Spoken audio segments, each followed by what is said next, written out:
Hello guys, today in this video I'm going to show you how to disable mail and calendar background apps in your desktop PC or laptop. So guys, if you want to disable mail and calendar background apps in your desktop PC or laptop, so very easy. Firstly click on Start, tap here Settings, open. After click on Privacy, scroll down, click on Background apps,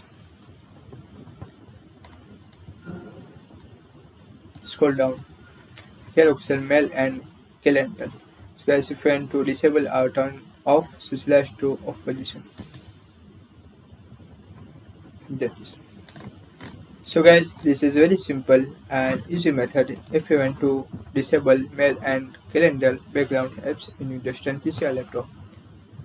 That is. Thank you for watching this video. Please like, share and subscribe to my channel for latest update. And please comment this video useful or not. Thank you.